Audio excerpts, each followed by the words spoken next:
Hey, what's up, guys? It's your boy Days, and you're about to watch Thorin rant for about 3 hours. Right, this is going to be another episode of my Patreon donated discussion. So I don't know if you've ever seen or heard any of the past ones, Andrew, but we operate the sort of Fight Club logic here, where if it's like your first time, you basically have to sort of go first just to get you involved, to break the ice and all that. So I can hear from your accent, you're from Australia, presumably? I am. Right, yep. There we go. No sort of slight, you've paid your debt to society, welcome back to the international community. No. So Counter-Strike's your game, right? So where do you want to start here, mate? Do you have a burning topic or something you'd like to discuss, or where are we at? The most interesting kind of storyline for me coming into New Year is the in-game leaders, which I guess they're always the most interesting storylines, but as in the new ones, like the ones moving around and stuff? Yeah, the ones moving around. Because, Kerrigan and Fallen, I find interesting. Because I kind of put them as, 2 and 3 in the all-time list. Fair enough, yeah. Fallen, we don't know if he's ever got it again. And so I think Team Liquid will be super interesting to watch. And Kerrigan, I put him as, Mourinho, because he always comes in and wins trophies, and then always gets kicked as well. Though. Yeah, exactly. Yeah, sure. Even Mouse, where it's he's leaving with a good performance. It's like Inter Milan. It's like, oh, we love you, but I'm still going. Yes. So I'm curious how, can Kerrigan, if he's going to FaZe, stay with FaZe for a while and actually keep them good longer than that honeymoon kind of period? Okay.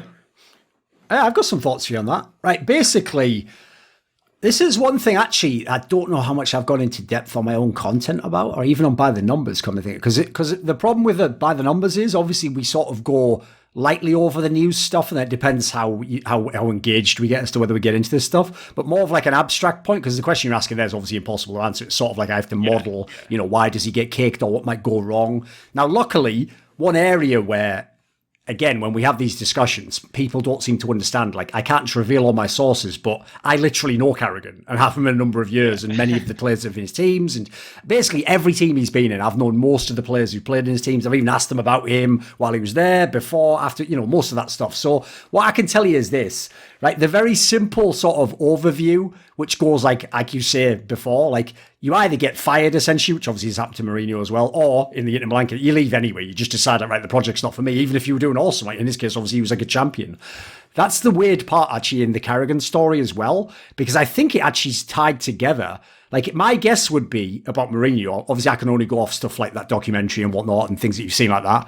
My sense is, because his style is so full on, it's so intense, and it's so incredibly based around, in his case, literally the personalities of the players and who they are and trying to challenge them and, dare someone to do something or push someone another way. It basically means that, you have to kind of have your ultimate success. Otherwise, you may as well go find a project where you will have your ultimate success, when you're as good as someone like that, it would be, the analogy I would give would be, it would be like if Steve Jobs was we're still number 3. That's cool. Whatever. We'll keep going. Number 3 is good. It's if you're someone like Steve Jobs, you have to be number 1. If you're not number 1, there's no point doing it. So if you can't be number 1 at this project, then either you got to fire everyone or you got to go to a new project and you got to make that number 1, maybe even over your old project, which I cleverly said on purpose, like the Apple example, to try and make it maybe Kerrigan's going to do that when he comes back to FaZe. So what I would say is this, basically, is I do think it is the case that players lose faith in him and all that, but I actually think it all stems from himself. That's why I find him such a fascinating character, because in my opinion, the reason they lose faith in his calls is he loses faith in his calls. And what he loses faith in them from, as far as I can tell, is, you notice one thing he sort of admitted on that Strapbook episode, not in as many words, is he didn't really seem to have a good sense of how you used a coach or what sort of a coach you need. He would just kind of do it all himself. And then basically, because initially when he comes in the team, everyone knows Karrigan's reputation. You've all played against him. He's probably beaten you in different teams, and you have your initial success. Well, at that point in time, you don't need buy-in. Everyone's bought in fully. But the idea is when people get to the point where, to use the buy-in analogy, they're almost like negotiating, like, should I stay, should I go? I get the sense, unfortunately, because he's actually a very nice guy, he might be a bit too sensitive. And once people start to sort of ask those questions, it plants the seed doubt in him. Maybe it doesn't even plant the seed doubt in the other person. Like, personally, I actually think, with the obvious example of like a Niko or someone, if he'd have kind of like alphaed Niko and basically do what I do to Niko, just tell Niko, like, listen, mate, just because you're really good at like left clicking and wiggling, like, shut the fuck up. I designed the whole strat that got you into the site to get that. You know, if you do that and you could do it the right way, you wouldn't do it like that as aggressively, obviously. But I mean, the gist of it, I think you actually would sort of, essentially, you'd train your player to then go back in line. And then once it was back in line, the results would come to play again. And all of a sudden, everything would be fine. And you'd sort of like resolve the neurosis, as it were. Because I actually do think one of his problems as well is even his style. Because obviously, one of his strengths is like man management and figuring out how to use people. Well, the problem is, even in the game, his style is like hard reads and making a hard call from the read. It's not like, oh, this is sort of going, yeah, I think they're sort of doing this, so yeah, let's maybe try one. It's like, right, this is going to work, and let's do it absolutely. That's why I always said the real tragic period of FaZe Clan when Kerrigan was in the team was actually after the championship period when they were starting to go downhill at the beginning of 2018. I've told this story before because at the end of 2017, the main team that was their rival and stopping them was SK Gaming. What he did is he put a lot of time and thought into what map he could pick that would allow him to beat SK. And a lot of people will forget the context of this. The reason why FaZe didn't used to opt into cash is because they had some of their most notable, like, crippling losses there. Like, that was the one they lost to Nip at IEM Auckland in, like, the deciding map. So, unfortunately, he sort of lost faith in that map. But then he decided, right, even though I lost faith in it, that is the map I need if I'm going to be able to beat SK, because it was just one of the maps that they were sort of, like, middling on. And the best thing about this is what I'm leading to, is think of the best map for FaZe Clan most of the period when Kerrigan, of course it was Mirage, because in my opinion Mirage and Cash are the two where if you were amazing at mid-round calls, you can tear these maps up on the T side, like especially if you have the weapons he had. So unfortunately, like, I think his style basically almost necessitates he's either absolutely the best or one of the best, or you basically have to kick him or he needs to leave in a roundabout way, if that makes sense. Yeah. Anyone else want to jump in, or do you want to keep going on that, mate? I had a point, but I've lost it. It's all right. Well, where was it roughly? Because if you retrace, yeah, Manning, actually, good analogy. Yeah, I've actually got a piece, by the way, I might do in the future, just as a little teaser for you. I should have written it really 2 years ago when I planned it. I actually planned a really long form piece when I got into following the NFL, exactly about that. Because to me, Peyton Manning embodies a lot of the same things. You know, like his genius offensively, using his players, but he clearly had some of the same problems, right? Certain playoff scenarios, he questioned his own calls, maybe a teammate fucked it up, and then obviously he's somewhat being betrayed by a few people over his career. Yeah, like having to make the perfect call in the big pressure situation is more difficult than like a Glaive kind of guy who, if he sees a working thing, he just goes for it for like the whole half. Yes. He's not trying to big brain as much as, like, sometimes he does crazy stuff, but the other thing I find interesting, the team dynamic thing with FaZe is interesting when you hear, like, it seems like everyone but Niko liked him. Yep, pretty much. So you've got that really bizarre, like, team dynamic situation where basically everyone is on Kerrigan's side, but because he doesn't, like, alpha it, they all just go along with the other guy. But which, by the way, makes perfect... Oh, sorry, go on, jump in. Yeah, you can see in FaZe at London, you can actually see on the overpass when Niko just stopped listening to Kerrigan. You can see him going rogue. Oh, okay. In the map where it was his last to be the caller or whatever? Yeah. Right. I think they announced like 1 or 2 days later that Niko took over. But you can see that you either play 4 people together as a team, or you just stop listening to Kerrigan and follow Niko. And since Niko is such a big star, you most likely will want him to be alive. Yes, you can't play without him. Yeah, makes sense. What were you going to say, Andrew? Yeah, I just find, I think that it does happen in, like, even soccer teams. You know, you play in. Oh, we had like star players that had a terrible mind for the game, and they would miss every shot if they were in charge of what they should be doing. Sure. but no one would ever tell them to their face because they had like the team power, even though the rest of the team were always like, man, that guy's an idiot. Like, but he had the team power somehow. So no one, team dynamics can be really bizarre sometimes. Yeah, basically what you're getting to here cycles back to something I think I was the first to nail. I mean, to be fair, I've just been here a lot longer than other people. But one thing I nailed many, many years ago, it was actually from 1.6, is similar to you, I find the in-game leaders fascinating. And one of the reasons I found them really fascinating in 1.6 particularly is because there was no such thing as a coach. Literally, you were on your own, and the IGL had about like 10 different roles. Some of them were even like stuff outside the game, like you had to schedule the practice, to, like do everything, like be the demo analyst. So as a result, I always used to say, it's not that like, wow, why is there only Ave and Khan and, Zeus and these like handful of great leaders? It's like, if anything, how do these guys even do it? And then I looked at them and I realized, wait a minute, that's even what differentiates these guys. Like if you were to do the old top trumps analogy, the game, I'm assuming you all know, where you have a card and each quality of the player, like a football player or a wizard or whatever, he has like 100 for intelligence, but he only has 90 for like, movement and like 10% for strength or whatever. And the idea in the game is when it's your turn, you pick the trumps. You say, right, if I have the wizard, I go intelligence is the one. So if you have the warrior card, I win because I picked intelligence. So your warrior has 50 and he has 100. I realized actually, if you got each of the great IGLs and you made a little card like that, none of them would be 100 in everything because no one could be. In fact, the really fascinating thing was they all had a flaw which pretty much accounted for their failures and where their sort of success ended, and then the strength which took them to that point in time. It was actually quite interesting. So to me, in my opinion, Kerrigan is someone where that is one of the flaws he's had, is that to be an authority figure, as in like by behavior, I don't think he's actually mastered that. That's why I always said personally, I thought he should have a coach who's like 100% on his side, who's like an enforcer, like a strict person who does all that. Because Kerrigan's style, part of why he's so great at working with star players is he's like the player who's your friend.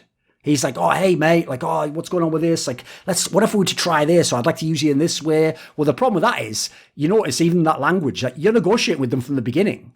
Like, you're not coming in and saying, right, you're going to do this and exactly this way. Even though the funny thing is, Kerrigan totally has the reputation for that. Like, his resume could absolutely make him, like, by the way, someone like an MSL will do that. Even though you see, you or me, he's not as great as Kerrigan, but that's just his style. The problem in this scenario is, like, I actually think you nailed it indirectly there. Essentially, what happened was, since Niko was the one that lost faith in Kerrigan, it revealed that Niko was actually the spiritual captain of the team and the leader, not Kerrigan. Kerrigan was just the guy they let call the strats, and then Niko shot everyone in the head and then thought he did everything, apparently. So it's actually quite logical that they ended at that position. And by the way, I also, in the short term, don't blame them, because this is why I've always said, no matter what Yanko and the others say, in my opinion, if they win that last round on Inferno against Cloud9 at the Boston Major, they never kick Kerrigan. And here's the reason why. Because even if a Niko or someone like that starts to plant the seed that we should remove him, it's in the back of everyone's brain that this guy just won us the major. No one's kicking that guy. Like, that's, if anything, where you go the other way and you go nip and you let him stay for like 4 years and maybe he's washed up at that point in time. So in my opinion, what happened was Niko has never stopped being exceptionally good individually. So it makes it seem like, right, well, he's killing it at his job. And then this other guy, listen, I like him, but I agree, he's sort of having his problems. What, and our star player who's, aside from attitude-wise, doing everything right, he doesn't want him in? Well, I mean, why would I vote to, if I feel like, because remember, that was the way Niko set it up. He did that bitch-made passive-aggressive thing of like, I didn't say I want him to be kicked. I just said I would leave. It's like, yeah, there's no inference there, is there, mate? Like, if you say that to your boss, like, oh, I don't want him to be kicked. It's just I will never work here again if he is still here. Like, you're essentially saying him or me, it's an ultimatum. So if that happens, right, I can't lie, in that moment, I'll probably pick Niko. I think, now, obviously, I would then go, let's at least get a good IGL first. I wouldn't just say you be the IGL. I'd go, let's see if we can get Fallen or whoever else out there. But so I don't blame them. Exist and Pronix. Yeah, exactly. So, I mean, they obviously, there's another factor to, good point, actually. Yeah, they also thought they had people. Like, this is how delusional those players were. Because they didn't know that from the outside, a lot of us look at this and are like, you guys think Kerrigan does nothing? What? They all thought, oh, everyone would love to join FaZe. Whereas, as you found, by the way, it's like TSM. Very few people want to join FaZe, mate, because the pressure is enormous. And all the flaws that are going to come with it. All the scrutiny. People acting like semi-dickheads if things don't go their way. So there's plenty of other offers people would rather take in that scenario. And so, the other thing to say is this as well. This is why I tie it back into the angle that, like, he didn't sort of alpha them. you'll find this online, right? When people get worried about things they say in public, right? And they obviously, before they've even been like actually like fired or anything, they're the ones like giving in, oh, I apologize. And yeah, I was in the wrong. If you do that, right, you probably have noticed this effect that happens. When you make statements that are controversial, some people hate them. Some people quietly support you, but they're just waiting to see what happens, right? Do they actually have to step in or not? Or will this all just work itself out? If you then come out and say, actually, the people who are unfairly and, like, uncharitably like lying about me, I guess they have a point and I apologize to them, then the people who quietly supported you think, why would I support you if you don't support yourself? In fact, fuck you. I was going to support you there, bro. In fact, maybe privately to a friend, I told him I supported you. What, now you throw me under the bus, by implication as well? Like, that's one of the problems, in my opinion, if you don't establish yourself that way, is that, like, if Kerrigan himself is sort of like, oh, well, maybe Niko's right. Maybe he should call. And yeah, if you guys want to replace me, it's like if I have a guy, remember, we're trying to be the major champions, guys. We're not trying to be a good team like FaZe was. Remember, I think FaZe was number 4 in the world when they kicked him or something mental. Like, at that point in time, unfortunately, that sort of players, it is like championship or bust. So if you see any weakness in that guy, unfortunately, that is sort of going to be the end. So I'll even say this. As strong as some of them have been, like you alluded to, since then, about regretting it, that's because they've gotten distance and time to sort of really reflect on it. I'm sure in the moment, some of them were just sort of like, it was like one of those tense meetings at work or in school or something where two people don't like each other, but you're all just waiting to see what happens. Like, I'm pretty sure they were all just like, oh, how's this going to shake out? But then when Niko basically just won instantly and Kerrigan just capitulated, that's why I've always said I don't blame them for actually kicking him if you know the behind the scenes. It's like, I feel like Kerrigan had to go elsewhere to sort of rebuild his confidence in a way. Does anyone else have an angle on this, by the way? Because obviously, Zen, you haven't commented on this at all, mate. Do you have any thoughts, mate? Actually, the related topic, which is from your answer, I mean, these are both, we didn't touch on Fallen, but they're both probably aiming to the top. Do you think it's realistic for both these cases, either FaZe with hypothetically Kerrigan or Liquid with Fallen, that they can be number 1 or even number 2? I think FaZe is, but obviously that one, the interesting thing about the FaZe one is, for me, the X factor in FaZe is Kerrigan going to be good or not? Like, I've seen enough teams that I know he will be. The question for me is what will he do with coldzera? Because this is what's going to be amazing, guys. The same Fallen that had coldzera when he was the best for many years, and he was still a very good individual player at the end. I'd say he was better at the end in MIBR than he was in FaZe most of the time. If Kerrigan comes in and he can work his magic with coldzera like he has with so many other stars, and let's say, it doesn't even have to be the best, let's say coldzera becomes like the 5th best player in the world. I think a pretty reasonable goal for someone as good as him. By the way, a very dedicated player who never stops practicing, has a good, in some ways has bad parts to his attitude, but definitely has like a good mindset to playing the game. If he can make him like the 5th best player in the world, there's other pieces in the team, yes, that have to be made to work. What's he going to do with Brokey? Does Kirby actually work? Do you have to kick him? Whatever. I get all those factors, but if you have like prime Kerrigan and you have coldzera anywhere near the best in the world, I think you've already got the pieces to potentially be a number 1 team in the world, especially in the online era, by the way. Like, look at the teams that go to number 1. The team Liquid one, I'm more skeptical about. Like, I think there's like almost every part of that team has like X factor components,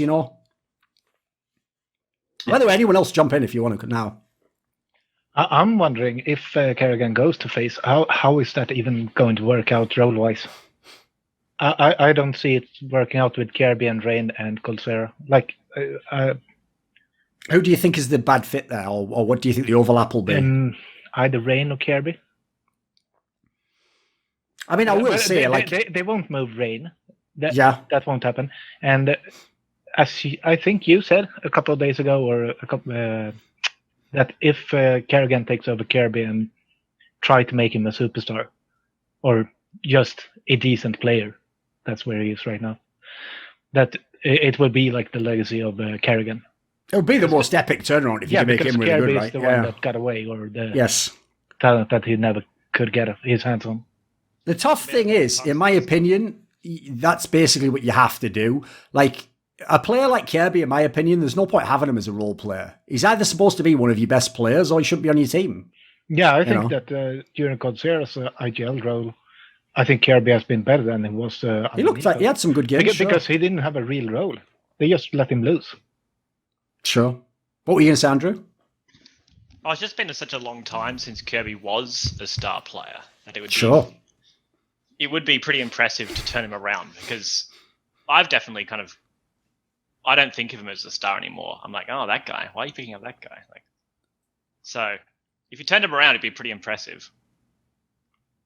The problem I have with Kirby is basically he's become like the Yugi of rifles. Like, listen, that'll sound terrible now because Yugi then got even beyond it. Like, he went from being like, that being like a half joke to just being like a full on, like, he is just beyond parody. But I mean, like, Yugi on the years when he was just starting to head, like the Optic days where he was just heading downhill. It's a bit like that. It's like, yeah, it's great if we all rewinded our brains 3 years or 4 years and it's like when he was really good in Heroic.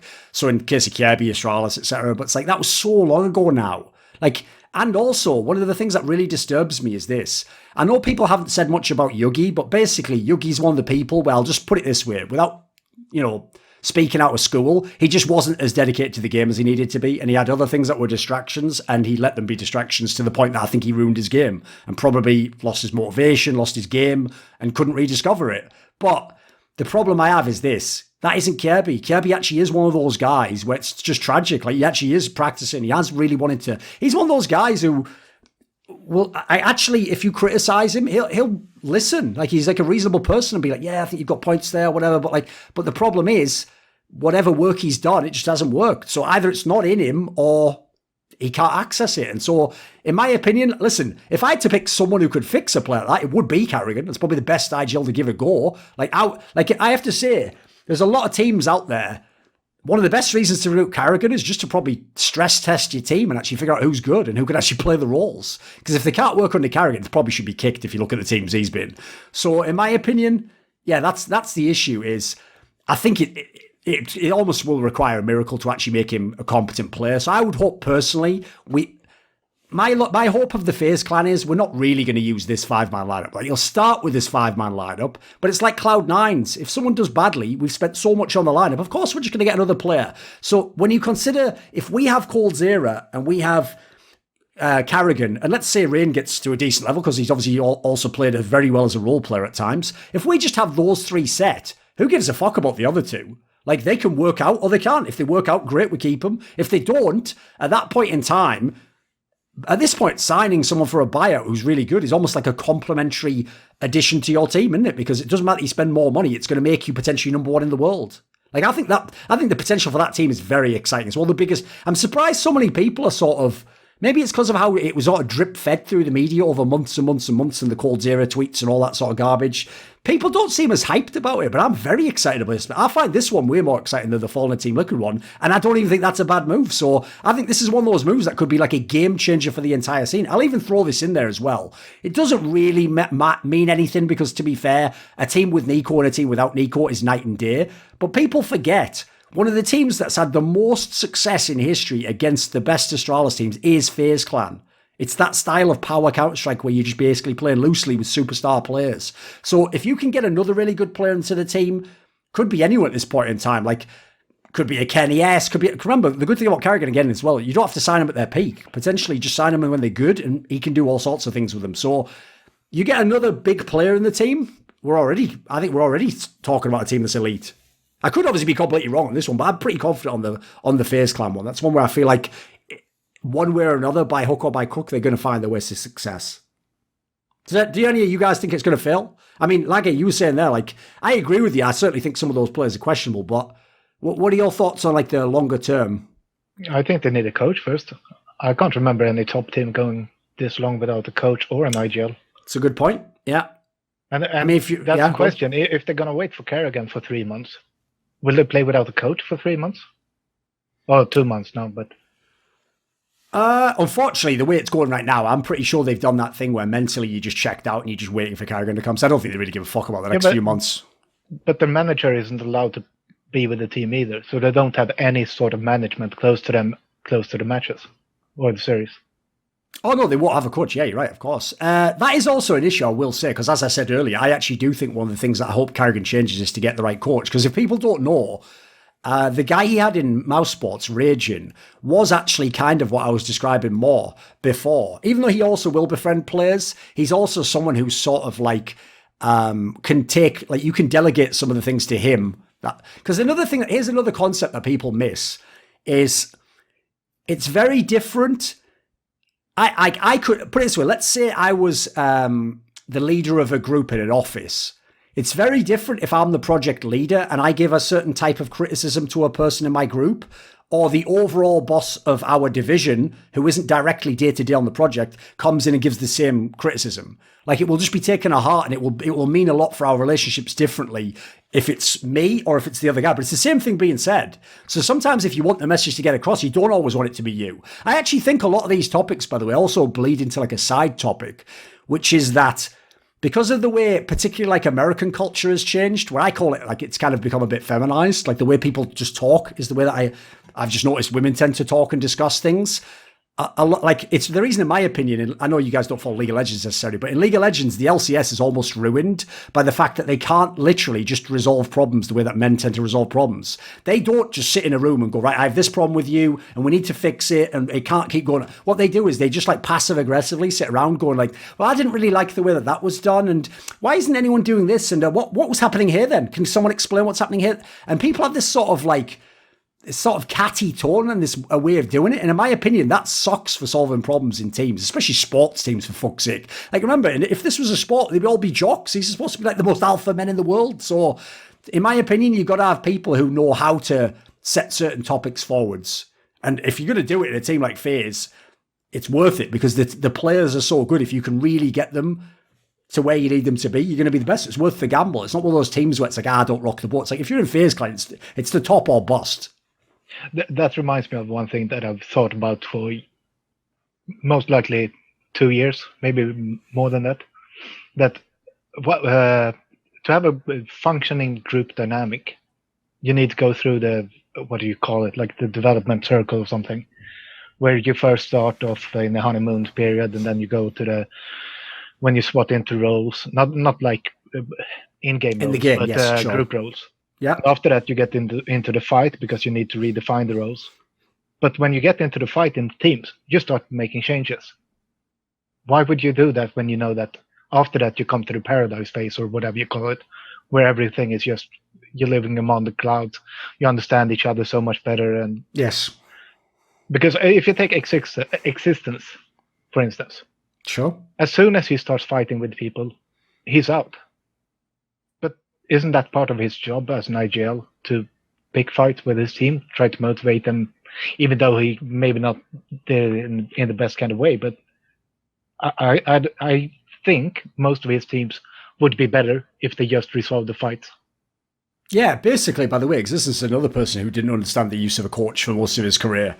I would also say the analogy there is, and a very specific one, I'll use the example of Existence. The problem Existence has is this. He comes from the days, I mean, he wasn't 1.6, but he was in Source. He comes from the days when the IGL was just basically the boss. He just did everything. He was even the connection to the org. And the point, people don't understand this about early Counter-Strike. I know you followed it, but basically, when I say they're the boss, like, the IGL decided who gets kicked and joins. So he can even kick players that you like. It doesn't matter. He doesn't want him anymore. So Existence came from the day where he was basically the drill sergeant. Everything he said goes. And if you don't like it, you kicked out and he'll win with someone else. So that, by the way, that means he will kick a Shox, he'll kick NES, and kick anyone. Problem is, that isn't modern day Counter-Strike. And also in the modern day, just as you've seen happen in soccer and basketball and every other game, individual players, particularly star players, have enormous individual power now that they never used to have in the past. I mean, if people don't know, back in the day, even if you were literally like Michael Jordan, your club would still to some degree treat you like you were their property, and they'd just tell you what to do. Like, you could use the media against them, but at the end of the day, you sort of just had to do what they said. You didn't really have like power. Like, there's no social media back then. You couldn't. Obviously, contracts were a lot more difficult to get out of. There wasn't as much money in the scene. So I do think that's a factor, actually. Like, the group dynamic. That's why I say the fact that there was so many roles that an IGL had to do, and it's almost unfair. It means we take for granted that as long as they go in the server and say, I am the IGL, and call a strat, that means they've got it all completed. And we take for granted that if they won championships, it's all completed and that they all have all these skills. Whereas not only do I think you have to always be leveling your skills up and reflecting on what you're doing. So in the case of these two IGLs, I think they should actually have, if not being able to work on it themselves, because I agree with you, get a coach who can do exactly that. That would even be what I'd do if I was a great IGL. I'd say, listen, realistically, what are my weaknesses? And who's a guy who can just cover them? Who's a guy who can make that not my problem? Yeah, I agree. How you build a team, actually. You For take sure. the strengths and the weaknesses and you weigh them out. Sadly, most people aren't doing that, unfortunately. Like, I'll tell you right now, if you know the story supposedly on FaZe Clan is that like Cold Zero personally requested Karrigan. I guarantee he didn't request him. Like, well, the way structures are, he's like, yeah, I used to think he was really good when he was in FaZe Clan. He is a good IG. You know, it would be some like super low level reason, unfortunately. So this is also a topic again where I don't blame teams for not knowing this stuff. I mean, for a start off, these top discussions only happen on like nerd podcasts like this. So I get it that they're not sitting around doing this. They're watching like anime or some bullshit or getting paid $20K a month. So on playing World of Warcraft. So what I would say is this is the sort of stuff that in the future will be solved, hopefully by people like the Henry G's of the world being the general managers, or me or someone like that, you know, because you've got to have someone who comes in with this mindset, I think, like if people don't know about these concepts, which to them are going to sound a bit out there, I'm afraid, because believe it or not, CS players can be a bit like jocks in that sense. Like, what's weird is I don't know if you know this, but most pro players don't think of themselves as nerds. Like maybe like a really... Well, one that you would guess would. Like here, I'll give you something that's a funny comment, right? I bet you Valde thinks he's a nerd, even though in reality, Valde has like probably the greatest life balance I've ever seen of any pro player in Counter-Strike. Like he's got a fucking girlfriend, a dog, like he runs every day or works out, like he's in super good shape, he's eating healthy, and he's sick in the game, good attitude. But he would think he's a nerd, right? Because he's studying demos and playing games all day. People like Niko don't think they're nerds. I don't know if you guys know this. They think they're cool.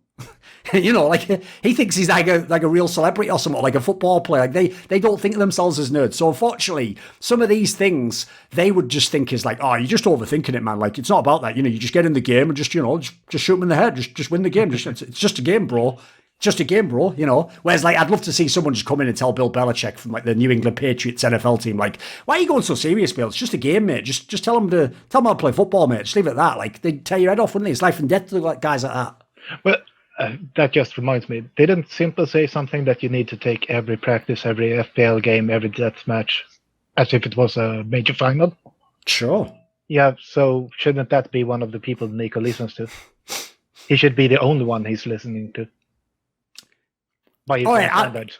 I don't know if you've ever noticed this, but if you guys have ever seen when Niko talks about... I'm going to do something controversial because it's just me. I don't give a fuck, right? I don't know if you've ever seen Niko talk about Simple, but I've never seen him actually acknowledge him as the best. Put it that way. Like, he did that thing that everyone did to Astralis, where right before the 2018 Astralis lineup, even when they were number one in like 2017, they sort of begrudgingly said they were the best, but they still didn't quite believe it. Like, remember, when Astralis was still number one, everyone else was saying like, no, FaZe with Niko will beat them, and then, you know, SK is going to be better. Even though they were number one, everyone was in denial. Then when basically you couldn't deny it in 2018 because they just won like every other tournament. At that point, everyone, even the ones I told you all in past episodes, behind the scenes were salty as fuck. Everyone publicly had to eventually be like, you know, congrats and do tweets at them, because otherwise you just look like an asshole, don't you? So people knew for PR reasons, I should do it anyway, just so I look like a good guy, you know. Just like when people say like GG well played in a tweet to a guy I know they definitely hate losing to and don't think was a good game well played. So similarly, right, I think people like Niko only begrudgingly acknowledged, first of all, Astralis, but also people like Simple. Like, in my opinion, you'll have noticed this by a lot of people around Niko. I think Niko thinks he's better than Simple. I really do. I mean, he thought he was better than Kerrigan at even leading, so that's not too surprising. Sure. He's a very talented player, and so he's the type of guy you could imagine at the end of his career being considered the greatest of all time. For sure. But I don't see him allowing it to happen. Like, is that the view you meant? You know, Niko gets in the way of Niko, kind of. Oh, no, he does totally. Because here's the thing, right? When he gave that whole sob story, him and Yanko, like when Yanko did the reflections where they revealed all those players that could have joined, and Kerrigan revealed the players that could have joined as an IGL, and Niko himself has mentioned people in the past. What they don't mention, by the way, which I hinted at when I asked Kerrigan, when I asked Yanko, like, why wouldn't you recruit MSL? There were people who were very competent IGLs who were better than some of these names that they just wouldn't, they flat out would not recruit. So that's the part he doesn't mention. Like, I agree. It's all certainly FaZe wasn't the easiest team to get someone into, but there were people who you could have had who were pretty competent IGLs who this hubris to think you know best meant that you just didn't even give them a try, which to me is bizarre because, like, I get that. Like, if you have a fallback that's really sick, like, let's say his logic was, like, even if I disagree, well, I want Fallen because, you know, he was a great player, champion, blah, blah, blah. And I'm like, oh, but what about this other guy? If instead you're like, oh, why would I want MSL? He's fucking overrated. Adren, yes, please. Like, I don't get that. You know, like, I don't, like, to me, did fucking the Men in Black guy pop up in the middle of that sentence and wipe your whole memory of CS or something like? I don't even know in what world you ever thought, like, Neo or Adren. Like, I mean, people never credit us. I called those ones going in. Like, it was just obvious those were never going to be good. Like, you hoped they would. We all did. Because one of the things idiots like Niko don't seem to get about their own careers is, we all fucking want this guy to succeed. It's like that meme where it's like Tyra Banks or whatever, like, we were all supporting you. It's like, bro, we all want you to be the best. Just get the fuck out of your own way with your ego and let it happen. But he won't. It's like a lot of people in life, I guess. You know, some people just won't let themselves be helped. But star players often, people who are so talented often don't like have the mindset to actually be the best. Like tennis, the most talented player I've ever seen, like on the youth kind of level, was Nick Kyrgios. Oh, it's mega, yeah. Like, I was blown away the first time I saw him play. He's absolutely incredible. And like, he's the type of guy who just, if he decides to show up to a tournament and he's trying, he gives the top like 3 guys a run for their money more than anyone else.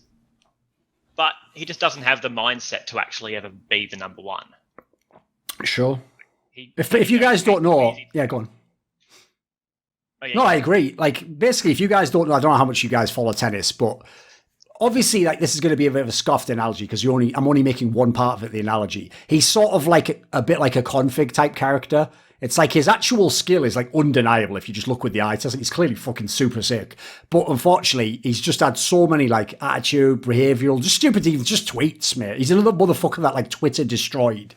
So, like, sadly, it's not even that he just hasn't fulfilled his potential. That's why I say like config. It's like he massively hasn't fulfilled it. Like, the guy hasn't even been super deep in a slam, I don't think, ever. I think, like, off the top of my head, I'm going to guess like what, like, round of 16 might be the best he's ever done. Like, he's way better than that. I would say but quarterfinals. Maybe he's done one quarterfinal. But as you say, like, if you actually look at the talent, put it this way, here's the analogy. I'll keep it on tennis for a second, just since you brought that analogy up. If he had the mindset of like David Ferrer, who, in my opinion, is a guy who had almost no physical skills, but an insane like grinder's mindset and just worked his arse off, mate, that guy would be a champion. I'm not even exaggerating. Like, when you pair talent with work ethic like that, it's almost inevitable you're going to get, unless you have some massive, you know, psychological problem in finals or something, you're going to get the results. It's going to happen. He's even really good in like big matches, like, because he loves the spotlight. That's the bizarre thing about him. In like, if he's on the outside court, he's more likely to do worse than if he's under pressure. Whereas like Andy Murray, you like, every year watch the Australian Open, get to the final because he's really good at Australia, but he's horrific in finals. And like, he only won, the fact that he only won 3 was just entirely mental. Oh, it's nuts, isn't it?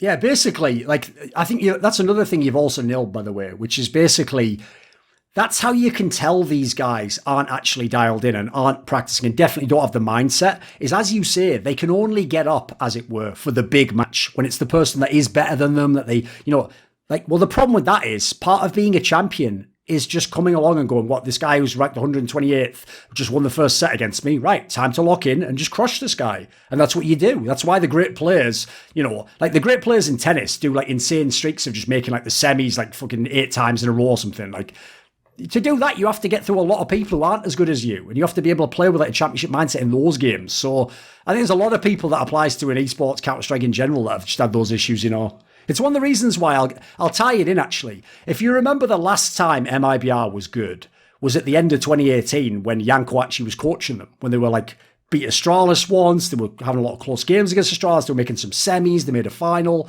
Right, at that point in time, here's the problem. A lot of fans were like, wow, they're one of the only teams to beat Astralis. That means they're XY. It's like, no, because they don't only have to play against Astralis. And the problem that team had was Team Liquid would dust them off. They played against Navi, they're going to lose. FaZe Clan probably gets them. Like, it actually ain't good enough to only do your best against the best. It's one of the reasons why I've always thought it's whack to complain that you couldn't be the best because you didn't have the best practice. It's like, well, what about the guy who is the best then? Who does he practice against? How does that even make sense, mate? Like, if we all acknowledge Astralis is the best team to ever play CS, well, then if playing against the best team makes you better and helps you gain ground on them, how did they ever stay on top? They should have instantly dropped off number 1 and then had to work their way back up a year later, but they didn't. They just stayed number 1 for like a year or something mental, didn't they? So It just kind of shows to me like, but a lot of that thinking's flawed. It's But that's the also 11-man why roster. it's the what? 11-man roster. Yeah, that's the secret. They need more Yeah. people. Exactly. They don't need to practice anyone else. Right. Should we keep going with this, or is there another angle people want to go with? Oh, I can go back to the liquid one All right. Yeah. We're good at that. We haven't talked about that much. because You sound skeptical. yeah, I'm skeptical about Fallen being a top tier player and even more a top tier IGL. I haven't seen anything good as an IGL for 2 years, maybe 3. Fair enough. But I think that if Liquid is gonna work out with any roster, like the 4 players they had before, if they're gonna achieve anything, it's only him. He is one of the few who can actually do it. Like, So you actually do? Is it worth a gamble? Yeah, Okay, I fair enough. think it's one of the few gambles, but I don't think it will work. I think that either Naf or Elish will leave in 3 to 4 months. I think we're in the same boat then, mate, because I kind of framed it the same way in my video. It's like, it's a weird scenario because I kind of agree with you. I actually think Fallen's like semi-washed as an AWPer, and I think almost entirely washed as an IGL. But as you say, Liquid is just such a bizarre problem and on such a high level that there's like literally, it is one of those scenarios where to fix that team, we need to get on the helicopter and fly out to some guy in the fucking woods and be like, we got to bring you back. You need one more job. It's called Team Liquid. Like, you know, like it's almost like you have to do that. The problem is you don't want to bring like an MSL, a Snappy, you know, one of those like okay guys into Team Liquid. Like, in my opinion, it would just be a waste of time. I think you could have done it with Vanity. Because For what reason? you don't need a star whopper, and you just need a semi-competent IGL. Like Elish, Naf, and Stewie should be able to do the most part. You just need someone to make it work together. I get what you mean by that, but the problem I have with that is I don't feel like Vanity would. Again, I don't know him as a person, so maybe he's just unusually good in this area, but I suspect not. I don't know if he'd have like the gravitas, like the weight behind what he said. I don't know if he has the mentality to sort of be the IGL of Liquid. Because one of the problems I've noticed, it's actually another reason I like having Fallen come in, by the way, is you've probably noticed this. I made a joke about this on By the Numbers, but if anyone North American talks about the top North American players, it's like they just make them 20% better than they are. Like, even my boy Maui Snake does this. If I bring Maui Snake in and we're talking about, it could even be someone not that good, like the Gen G lineup, he'll just put like an extra 20% on top, and all of a sudden, like, Automax, like, you know, I could go head to head with it. It's like, can he? Isn't that years ago, mate? Like, and Ben Tetz goes, it's like, yeah, sometimes, you know, it's like, and the problem with that is it's just because they're from NA. So it's like they're doing that classic thing you should never do, which is where you let your optimism, like what you want to happen, if everything went great, like beat out your sort of ideal, your realism, like what's realistically probably going to happen, you know? So unfortunately, I think a lot of really good, like people who are competent, like you're saying, like Vanity, I'd call him competent at this point in time. His problem would be, I don't think he would understand that if you come in a Team Liquid, it's a half-broken team. You're not coming in to go, oh, Leash, you're so fucking good, mate. And Naf, why would I ever tell you to do anything different? Just keep killing it, baby. It's like, no, you're supposed to come in there and go, here's all the problems, here's what we're going to fix. In fact, I've got a totally new idea for you, Naf. I'm going to use you in a way no one's ever used you before. Like, that's the sort of shit I want, you know? I don't think he would listen to that. Like, how long is the longest Naf has listened to a real IGL? Not very long. I mean, to be fair, he wasn't with Stan. It was Dabs or Stan, right? Yeah, exactly. I wouldn't want an average IGL coming in just to like even, oh yeah, they've got lots of stars and so their firepower can obviously do it. Because what I've noticed in sports is the hardest thing for like a manager or an in-game leader or any of those type of positions is to keep a team good. Like, lots of people can do the Mourinho thing. It's easier to do Mourinho than Sir Alex.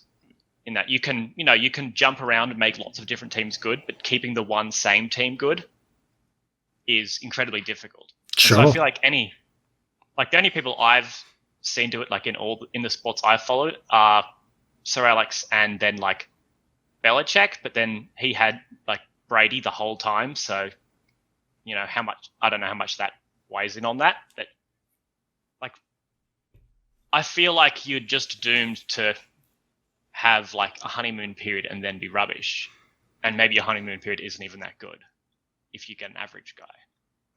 Put it this way, I know I have a very different perspective from most people on IGLs, because if you notice what I do with IGLs, this is probably the best way to say it, is I make IGLs a different type of star.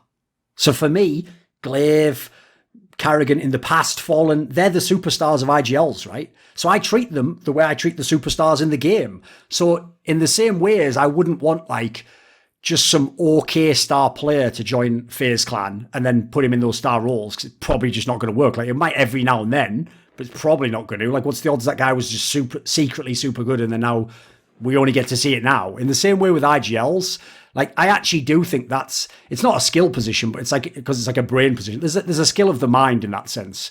So in my opinion, the diminishing returns once you go past like the top 5 IGLs, like once you go past the 5 best, the next 5 are like, yeah, they're pretty good. But then like the 5 below that is like half as good. And the 5 below that is like 20%. Because remember, part of it as well, IGL is probably the most experience dependent role. So the guys who have the 10 years but are still good at the job now, that's why the Alex Fergusons and the Belichicks of the world can do it. They're also lifers at the sport. And as you say, they just stay in the one position. They put their philosophy forwards. They craft it for years and years and years, decades and decades. They go through players. They make their mistakes. They just master their craft, basically. The problem with bringing a new guy in is he hasn't figured his shit out yet. It's one of the reasons why I was amazed how quickly people moved on in Navi to be like, oh, Boomich is so good. It's like, is he? Dude, like, that was Zeus. Like, are we going to talk? Listen, I'll talk all sorts of shit on Zeus for his lack of work ethic, but you don't just come in and replace Zeus. Like, if you do, then you were like a Z-Woo of IGL. Like, you were the next great IGL no one knew existed. So, like, personally, I've always thought people mad undervalue how good the IGL needs to be. And I'm not talking about, like he has to do super in-depth tactics. I'm just talking about the guy who does the role. In my opinion, we should treat that like superstars. Like once you get to that status, you should get that money, you should get that status, you should be considered a power player. Because as I always tell people, if I'm making a team tomorrow, the 2 positions I'll pick first is my best player and my IGL. Like as in, if I could make a draft tomorrow and we're doing all the players in the world, and let's say in this scenario, for example, I don't even have to go first. You go first and you take Simple and then Zen takes fucking Z-Woo. Right, if I take Device third, then I'm taking Kerrigan as my next player while you guys are taking Electronic and Rops and Elige. So in my opinion, that's just a better way to build a team. Like those are the most important 2 pieces in my model of the game, at least.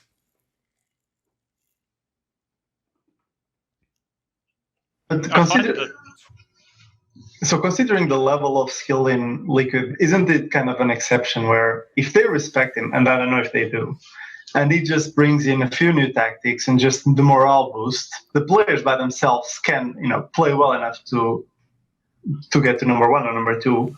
I am a bit concerned if Fallen's zopping and they rely on him too much for the op. But otherwise, I think it's as good as gamble as Karrigan to face, to be honest, just based on the skill that Liquid has still. The main concern I have basically with Liquid is it's become the new FaZe clan, where one of my pet peeves of people on the desk. You know what? I don't need to say who they are. You all know who they are. They do all the events, the IEMs, the blasts, the dream hacks. They are literally in 2020, guys. They were still saying FaZe is all-star players and aimers. It's like they're not. Like, that's never happened. That was like 4 years ago. So basically, my problem with FaZe Clan is I'll spin it the other way from what I always famously say about the polls that Neo and Taz played with in both Virtus Pro and the past teams. I always thought those teams had just enough skill and then everything else you needed to be a champion. And by having just enough skill, we've got just enough. They didn't have like an excess. They didn't Virtus Pro didn't have like 4 players banging your head off every round. Or the old Polish teams didn't have like, they didn't have superstars like, Get Right and Forest's teams did in the SK lineups. So in my opinion, we actually overvalue how much skill you need in a team. That's why I modeled the game that way, to have 2 main stars. Because the idea is I'm going to make those 2 main stars who are really consistent. They always output those. They're always really, really good. Therefore, I can make the other players essentially, what else is on my shopping list for the team? Right, well, I need someone who's good at anchoring the site, or I need a good guy who covers the flank, or I need a guy who can be a lurker in the side of the map, or I need a guy who follows up the IGL, or whatever it might be. Like, in that scenario, I think it makes more sense to build the game that way, because Team Liquid, for me, has become a team like FaZe Clan, where it's like, I even think that's why everyone gets to predict. Go back and watch on broadcasts how many times Team Liquid wrecks analysts where they predict them and they lose in match, because the analyst is doing this logic again. But if everyone turns up When was the last time that happened in FaZe Clan and Team Liquid? Years ago at this point in time. In fact, I actually think what tortures us in Team Liquid is obviously that did happen for the most part when they had their epic run. It's just that was sort of, it was like an outlier in history if you just look at the numbers. You know, no one else has ever done that. You actually think that they believe FaZe and MIBR and Liquid are the favorites in those games? I think it's... Oh, you think they're just doing it to the fans to pander? Yep. Especially on maybe not on air, but before the games, at least. I'll give you some insight there, actually, because I guess that's one thing people probably wonder about, right? Which is like, for example, like I know people have heard me say this in the past, but there are certain people where they will say something on broadcast and then privately they'll be like, I think this guy's going to win. And I'm always like, shut up and then sit on the desk then, pussy. I'll shut the fuck up. That's what I always say in the green room, right? Because the difference is, I give my prediction on the desk, you know, if I think someone's going to win, whether it's controversial or not. Put it this way, I will say most people... I actually do think what they put on the prediction board, not a Flashpoint, obviously, because we were doing it by the odds. It was essentially just betting. But when you do those events where you pick the winner, most of those guys, even if it's just for fun, actually do want to win those prediction contests, you know. So the only time I'll say that I think they pick against it is Americans especially. They take trying to win it too far, in my opinion, because if they ever fall really far behind in the prediction contest, they know that if they just keep picking the favourite, they're not going to be able to win because everyone else picked the favourites. You can't gain ground. So they will then start picking really stupid, crazy upsets that, you know, just wouldn't happen. But aside from that, unless it's like they have... the only examples I'd say of people, I think, who don't necessarily pick the favourite but aren't being disingenuous is people like Anders. Like, Anders doesn't really think that, like, MIBR is going to beat Fnatic, but he would like him to, and he thinks it'd be really fun if they did. And he'd even tell you that, you know. So in that case, I can sort of give him a pass on that, if you know what I mean. Yeah.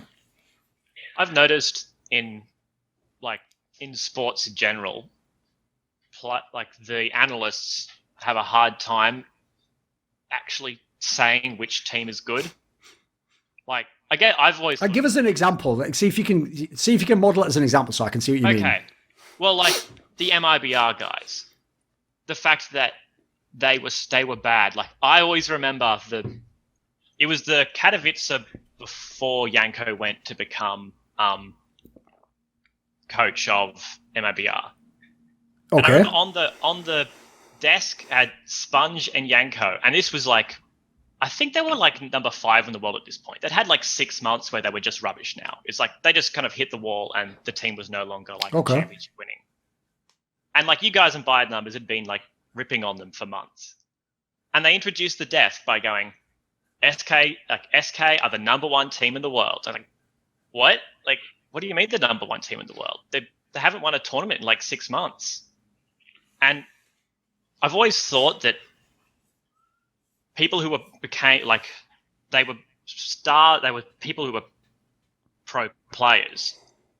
They got expert at reading the X's and the O's, but they weren't an expert at like reading the broader kind of results, just looking at which team is most likely to win. They'll get caught up on like, oh, but this team like has a really good execute on the B side, and like I think that this team won't like, but at the end of the day, like it doesn't match up like that a lot of the time. Like you think like Astralis used to always lose back in the day to NIP.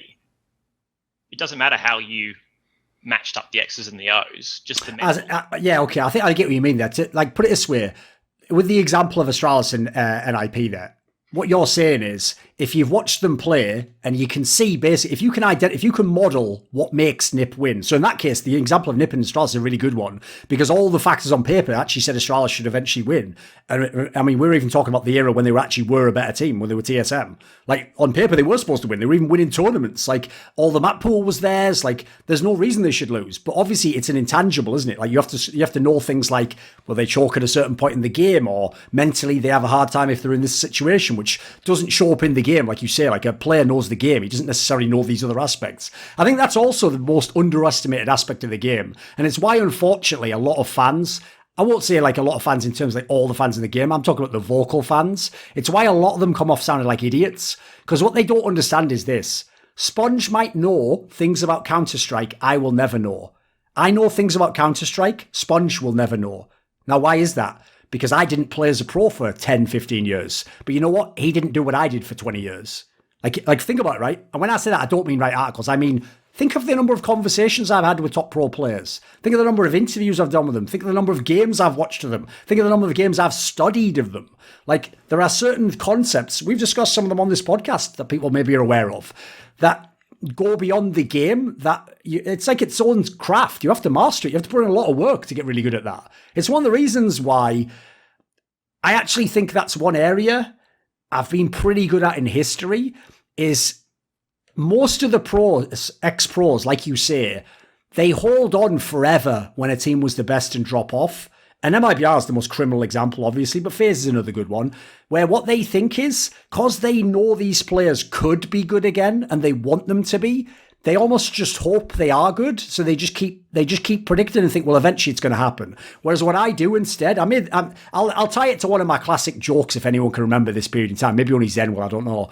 If you remember back when DreamHack Cluj-Napoca took place and Envious finally overcame Fnatic at a major and they beat them in the round of 8, the segment that came back when it came back to the desk was me in an Envious jersey doing that fucking like dance where it looks like you're like stirring some porridge or whatever. And my joke I made was, I do ride hype trains, but I jump off the hype train when I see it's going off the edge of a fucking cliff.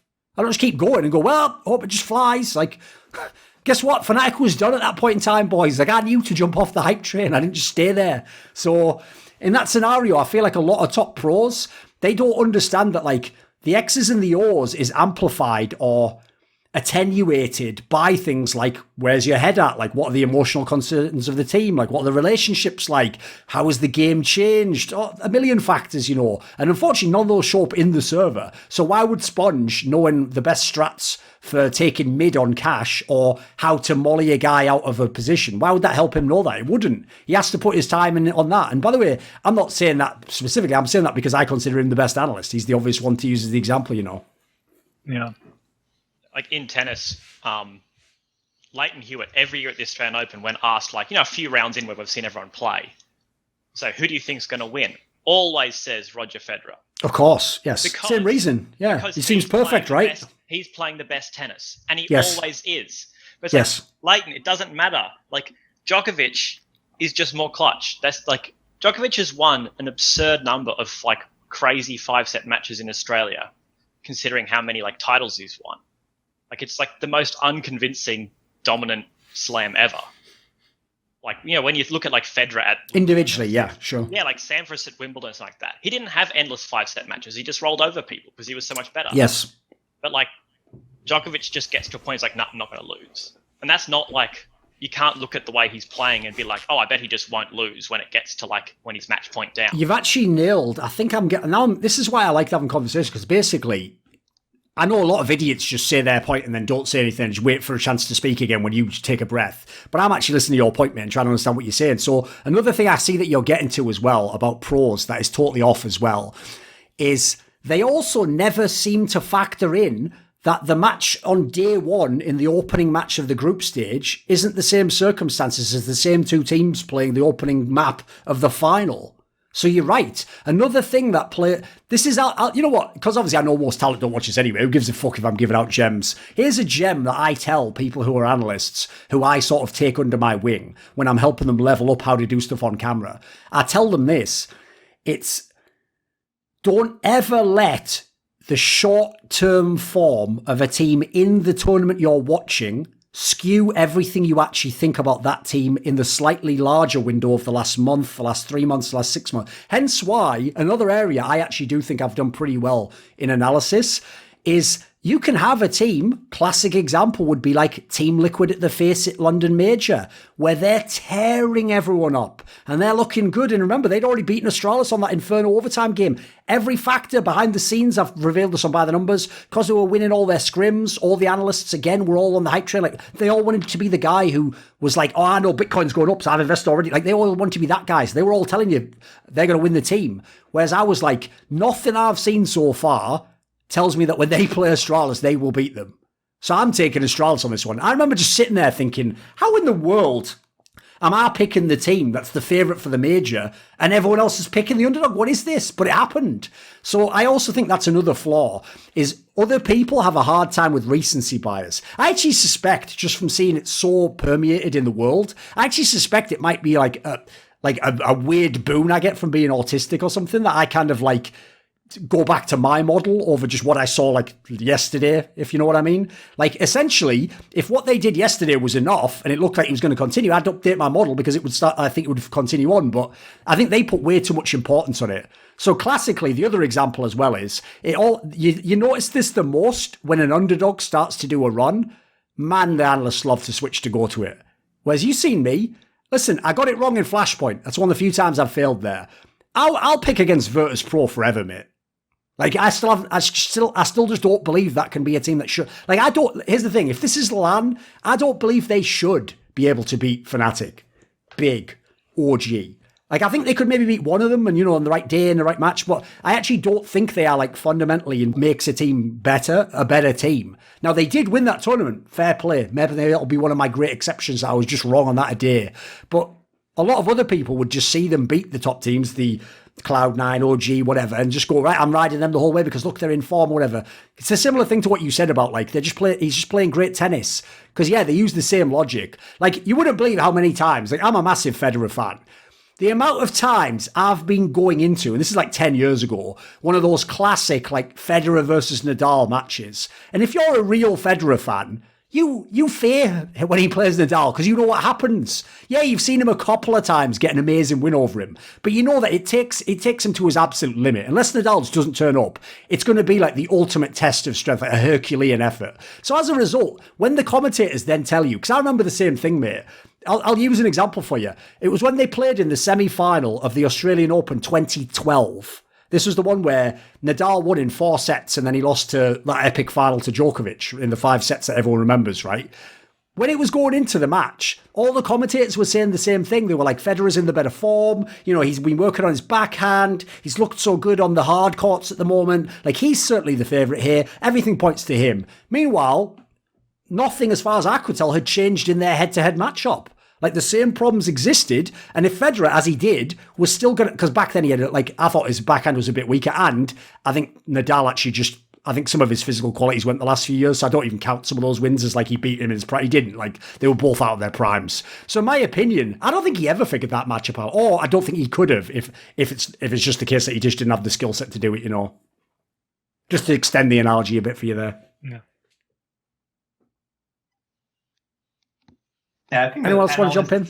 Yeah, I think that analysts most times just like to take easy narratives, and it for both cases, either for the historic teams or for the guys that are hot right now. Like, in true, if you know statistics and you know how it plays out, like, those are both bad things to battle, but it's still very natural, and probably when they get to the end of the day, they get a bit more Twitter followers or something like that, and they get their positive reinforcement. Even if in the end their odds of getting it right are smaller, maybe in their mind it's like, oh yeah, this felt really good because I figured this out. So I think that's how it happens more and more. And actually in League of Legends, since you have the Narrative Wake podcast that was basically killing all these narratives that people have, and there's nothing equivalent, even though you obviously do it, but it's not as systematic to break all these stupid ideas that people have for CS. Problem is, I don't really have anyone I could do it with in CS, mate. I think the only person basically is Lurpus, and unfortunately, obviously, he's not in that world. He's got a full-time job elsewhere, and he's still in esports, but he's not trying to be an analyst. So the problem with that is the whole reason I could do that show is because that's what Kelsey's at her best doing. Yeah. I don't know if people get this.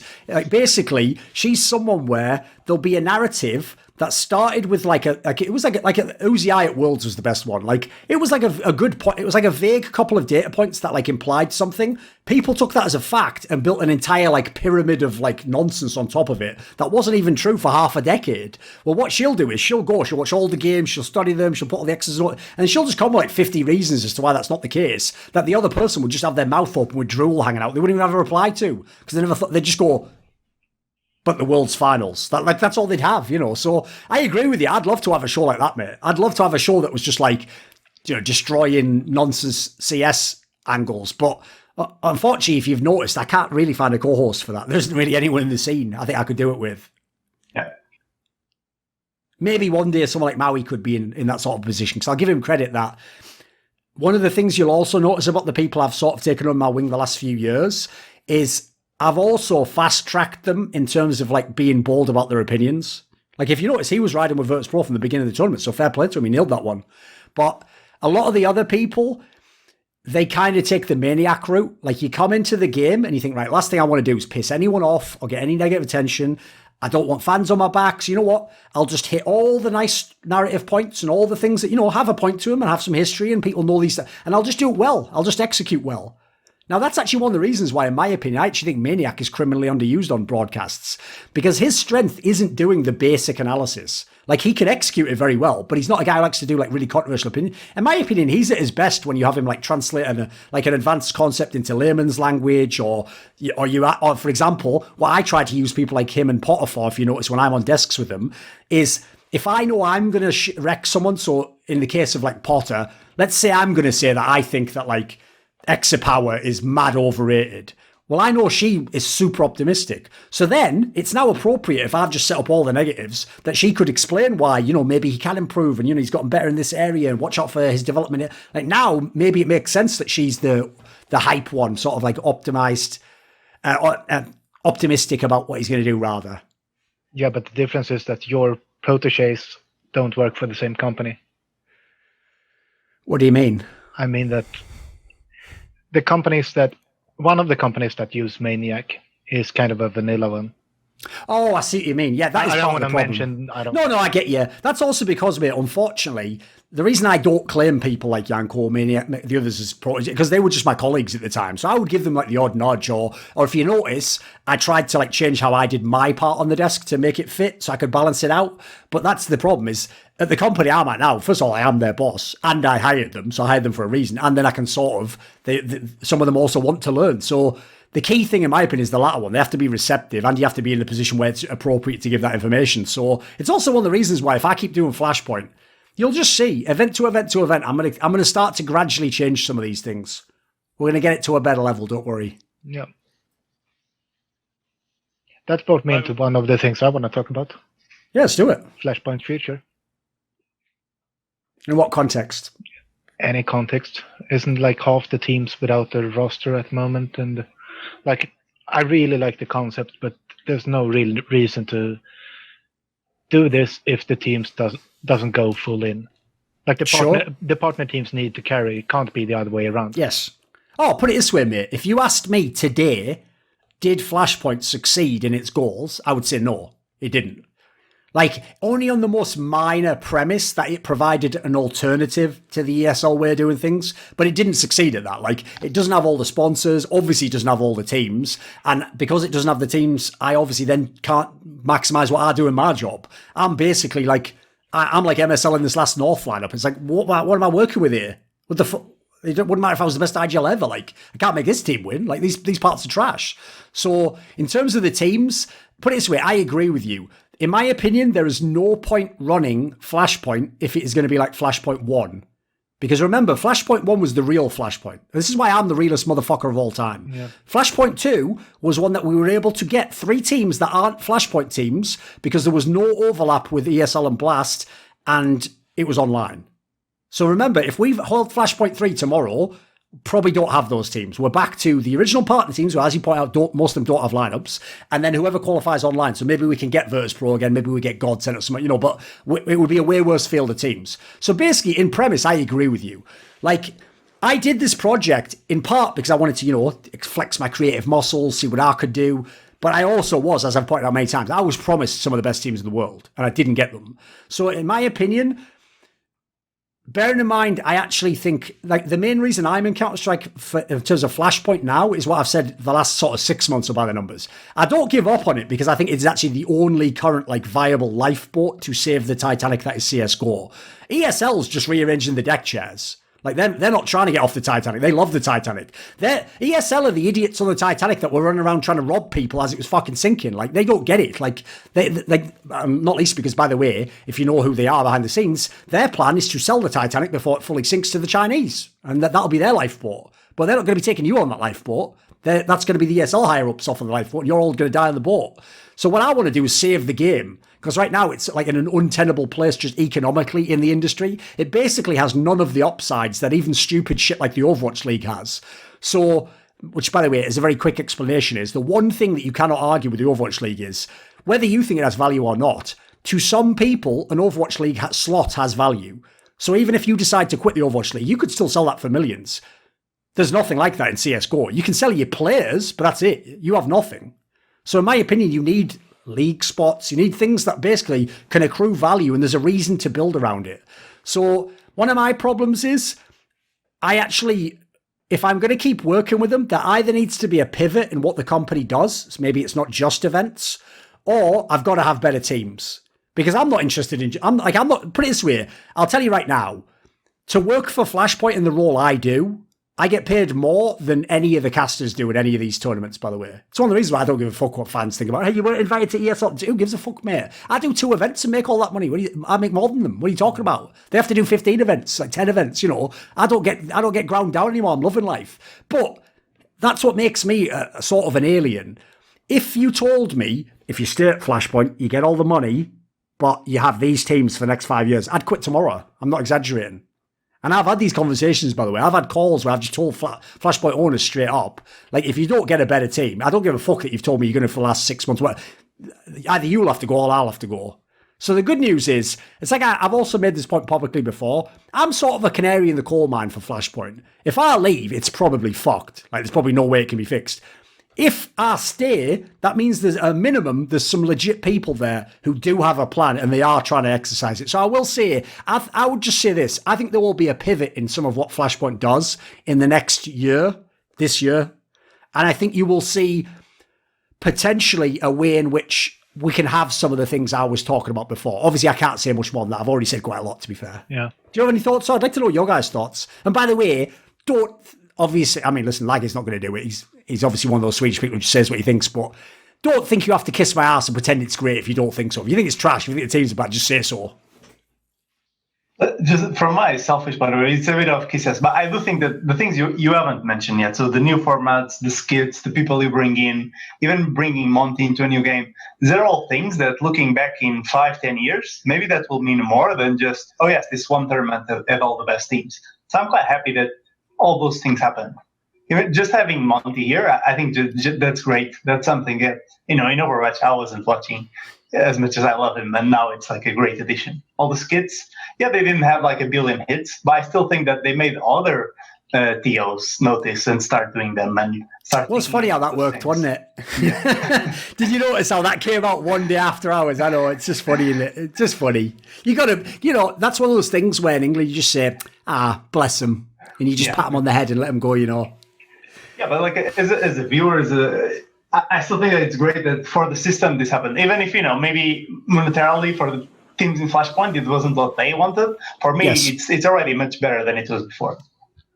Oh, I get all that, mate. Listen, I'm proud of all that stuff. It's just the problem is that stuff is directly like amplified or sort of ruined by how good the teams that I'm featuring are. Like, I've said this before. Think of that intro I did for the playoffs where I kind of like laid it on really thick and I was like all swagger and it was like I was calling players out and I was challenging them and I was setting up how epic the players were. Listen, I was like I was working with nothing there to make that. Like I had to tell you how, like I had to pretend like Acor has to become Device. I had to challenge Xantares to win the tournament. Like if you give me the real players, like if you get like Prince, I don't even need Simple and Ziwu. Just give me fucking, Blame F and... let me think, who would be another good example in the modern day? Basically any top 20 players, but I'm saying it just doesn't have to be the absolute peak ones. Mate, the ESL won't even be able to fuck with me. They're just out on my level, not least because even when they give their creatives, so in this case it'd be the machines of the world and the sponsors, even when they give them some creative control, the problem is there's different types of creativity. Like there's the kind of person where I could throw an idea to you and you might do something fun with it. But can you think up an idea from the ground up? Can you think from nothing? Because that's always been my specialty. Like I could sit in an empty room and I come out, I could have a notepad full of like 100 ideas about what we're going to do about this and that and this and what it could change. So that's where, in my opinion, I just need better. Like when I describe it as like going to war, I need better units. I need some more. I can't just only have some infantry. I need a tank and a few fucking helicopters and a bomb or something, you know. Yeah. I like the production stuff. Like when I've been watching the last bunch of tournaments, Flashpoint's the only one that I'll watch the pre-game of because I feel like the blast and the ESL and the DreamHack, it's just like the desk, but more like the casting, but more of it. And it's like, well, I'm already going to hear these guys talk for like 3 hours. I don't really need to hear them talk for vaguely about the teams for before that. Sure. So like from that perspective, I've liked Flashpoint, but I do have a hard time getting as excited by like these teams that I know won't impact when we go to another tournament. Put it this way, no one gives a fuck about what happens in FaZe versus Envious. Yeah. Nobody. Except the players in the game. Barely. Which is also, by the way, kind of my dilemma with Flashpoint. Because like I say, I'm not just going to stick around just because it gets me money or because, I don't work with Blast or ESL anymore or whatever. Like, if you know me, I'm here to watch Team Liquid play Astralis, as in when they're peaking, like a classic matchup. I'm not here to watch FaZe versus Envy. Like, I'll do it if it's part of getting to where I need to go. Yeah, that's fine.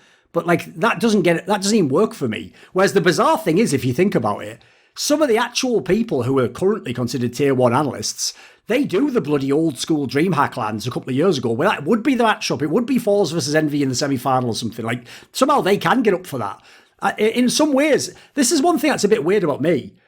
I've always thought this idea that elitism is bad is only an opinion of stupid people. Because it's like saying, oh, listen, Da Vinci, why did you make that painting so good? Why are you being so elitist? Because elitism is just having high standards, And in my opinion, it's having no tolerance for bullshit. So certainly, like everything, it can manifest in a negative way. But in my opinion, having very high standards is how you achieve excellence. Because the notion is you expect something and you don't tolerate what is less than that. So I've always been someone where once it gets outside of the top 10, unless there's some weird angle, like it's a classic player or it's an up and coming player, I don't give a fuck. Like personally, it's one of the reasons why, even though in some senses I appreciated the way they played the game, I didn't have any real interest in that Cloud9 lineup that was the NA one with the South African players. Because it's just an okay set of players. Like, I'm not here to just watch okay teams. I've watched the game for 20 years. I want to watch fucking amazing teams do incredible things that will matter in history. Do we pivot? Do we keep going on this topic? What do we do now, boys? Still half an hour left, so you can still get something good if you want. Back to something we started on teams that don't know what they're doing. So what do you think Navi should do now? Because I don't think they're getting number one with these guys. We talk about this every 6 months. Can Simple really last longer on this peak form never seen before? So should they make a switch to try to get to that number one while they still have Simple and Electronic like this?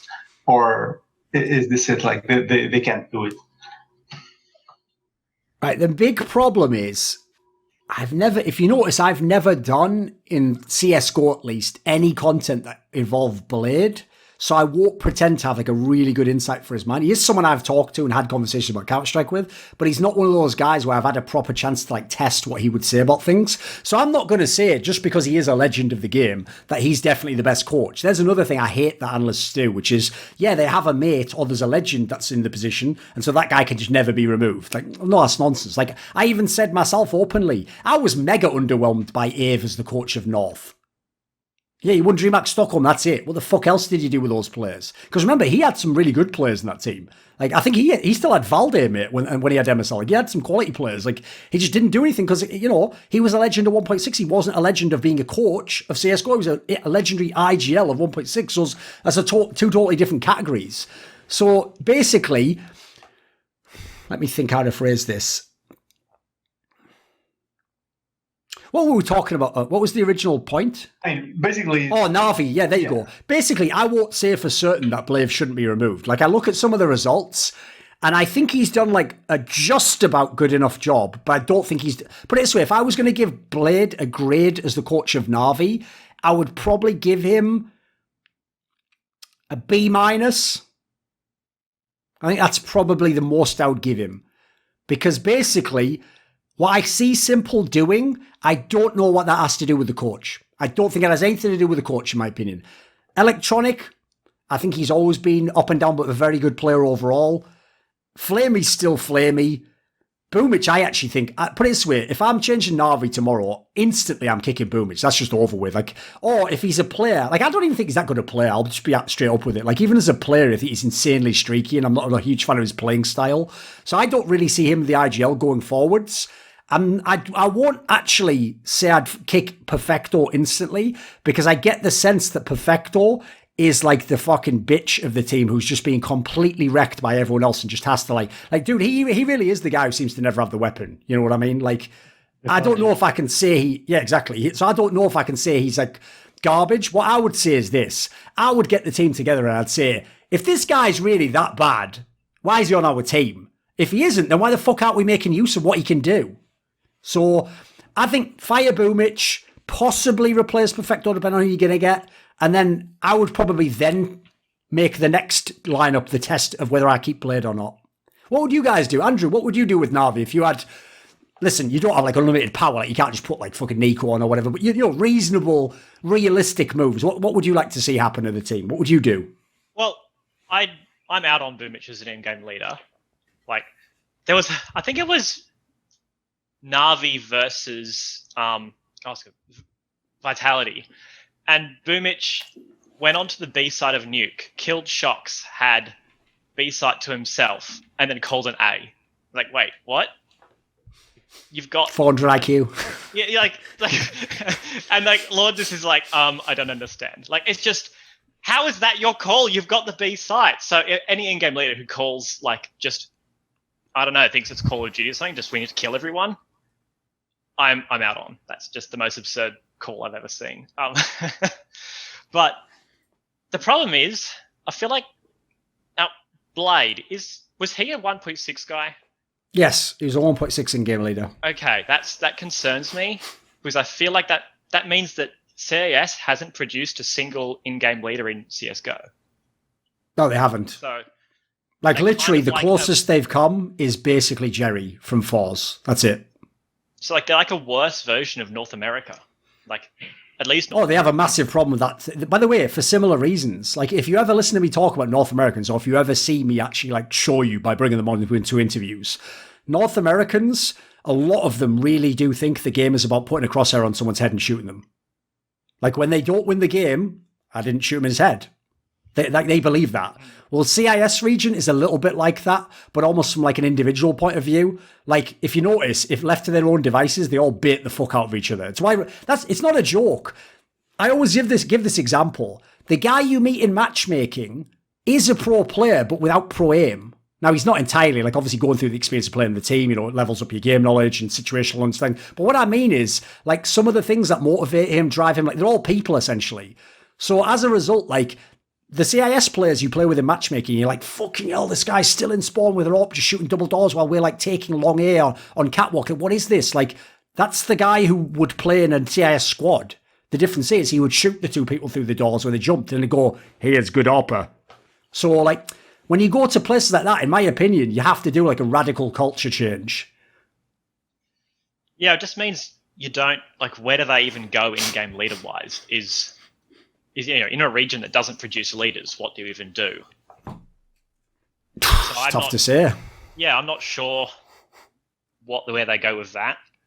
The thing I'm curious about, I just want to see Navi in another major final, because so far, Simple's been in 2 major finals and choked in both. Yes. And so that's something that, like, his storyline that I feel like never gets brought up enough. In what sense? As in, you think it should be more of a knock against him being the GOAT? Yeah, well, you think about Device's first major win. He was criticised more in that performance than Simple was for his too. And so I think there is a kind of question mark on... The funny thing is, like, Electronic, who's more up and down, did perform in the major final he was in. I actually, by the way, I appreciate that you at least said he choked, because you know the people where they think the major final is like the actual like secret moment that we found out that Simple's just not good, and like, you know, secretly called Zero was always better because he was on SK. It's like, no, to me, those are the most obvious chokes I've seen in years, mate. Especially that Face It Major London one, because the other one he was just so young. I don't blame him for that. The problem with those finals is this is also another factor that I'll tie to sports. Basically, one thing you never want to do is make it so that the superstar, like basically, if I have to score 40 frags every game for us to win, even if I can do it, that's a ridiculous expectation to have in the biggest game of my life. I'll give you an analogy. Like you've alluded to it. Like, you follow the NFL much? I used to follow it more. Okay, well, here's a very simple storyline you'll know, which is Aaron Rodgers actually also has a pretty bad playoff record, right? Because he's been in tons of playoff games and he always loses like a close game where the other team like scores the last touchdown and they take over in the fourth, or they win in overtime. And what happens is people go one of two ways. They either go, Aaron Rodgers is the best, but his team let him down. Or they go, therefore, ergo, he did nothing wrong. Or they go the other way and they go, at last, exposed as overrated all along. He never was that good. And it's like, well, neither could be true, could it? Because what he's doing every other day of his life that isn't the NFL playoffs is who Aaron Rodgers is as well. It's just a different level of pressure. So the reason I give that example is because the Aaron Rodgers one's a very good example for this one. Because if you ever go and look up on like Pro Football Reference, the scores of all the games he lost, mate, I think every game he's lost in the playoffs, he still scored over 20 points. Right, you give me a good defense and some of the other great teams in it, we're just winning all the Super Bowls with that, mate. That's an insane number. The point is, though, because of the teams they put around him in Green Bay, he in the regular season would have to average like 35 points.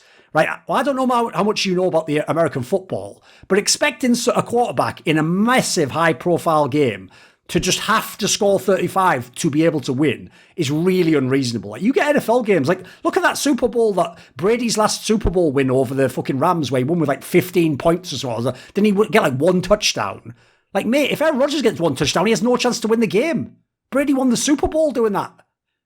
So that's the point with Simple, is, in my opinion, it might sound weird, but the major finals are the exception that proves the rule. That what Simple has to do on an everyday basis is so unreasonable, and a demand that we make of him. Basically, just be the GOAT every single game. Every single game.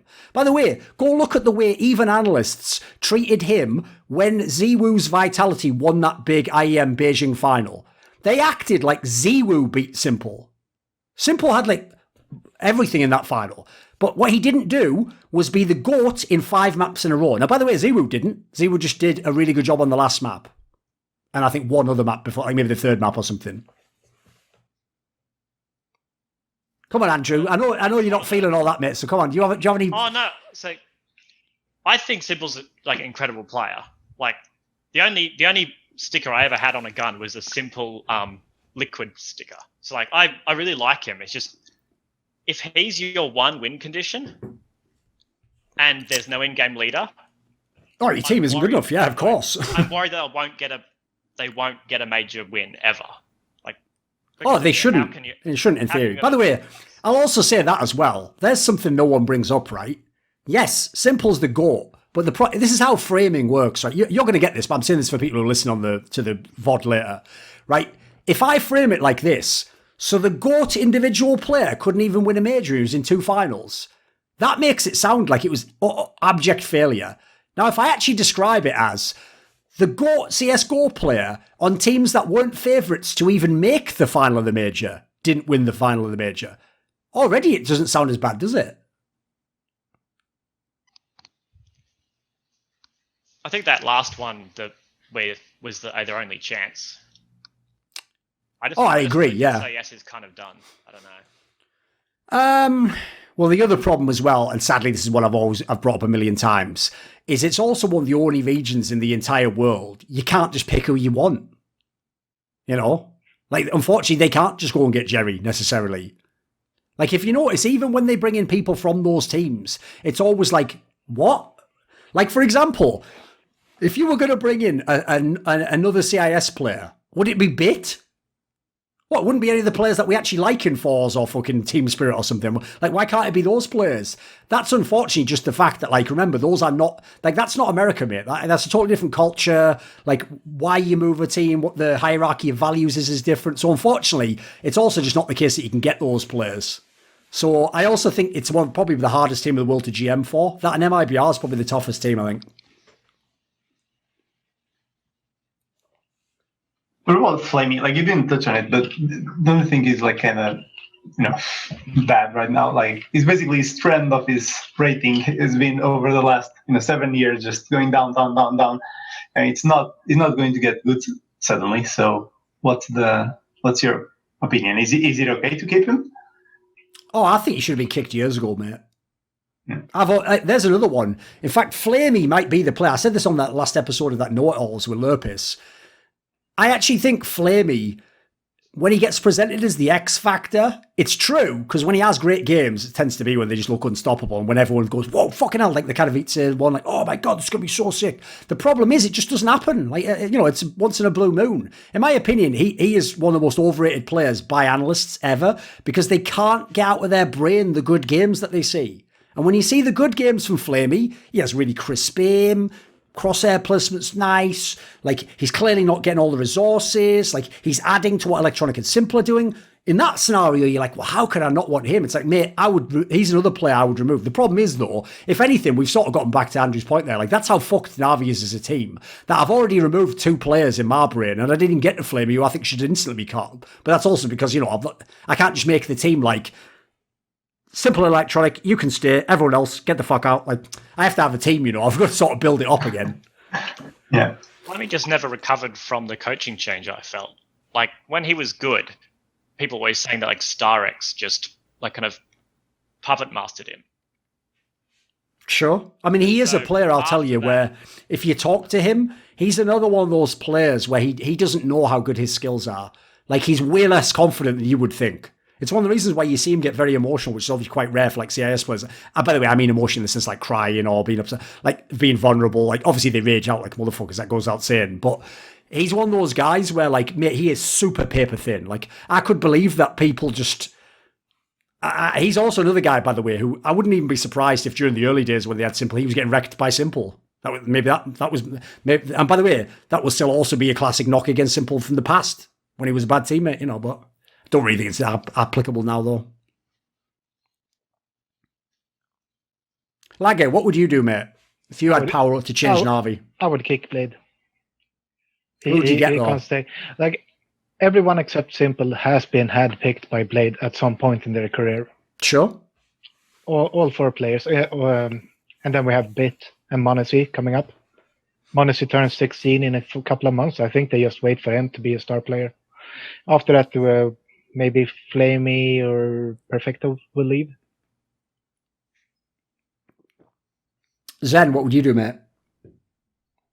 Yeah, I mean, I think, like I said, I don't know the restrictions on which players they could bring in, but I'll kick the 3, maybe not immediately, but I think, if we are going for number 1, I think you need to kick at least 2 out of the 3. And, I mean, if they pressured so much for Simple to stay, I mean, the alternative is just try to sell Simple for a gazillion and sadly, I think that's the one option that's not on the table there. Yeah. Yeah.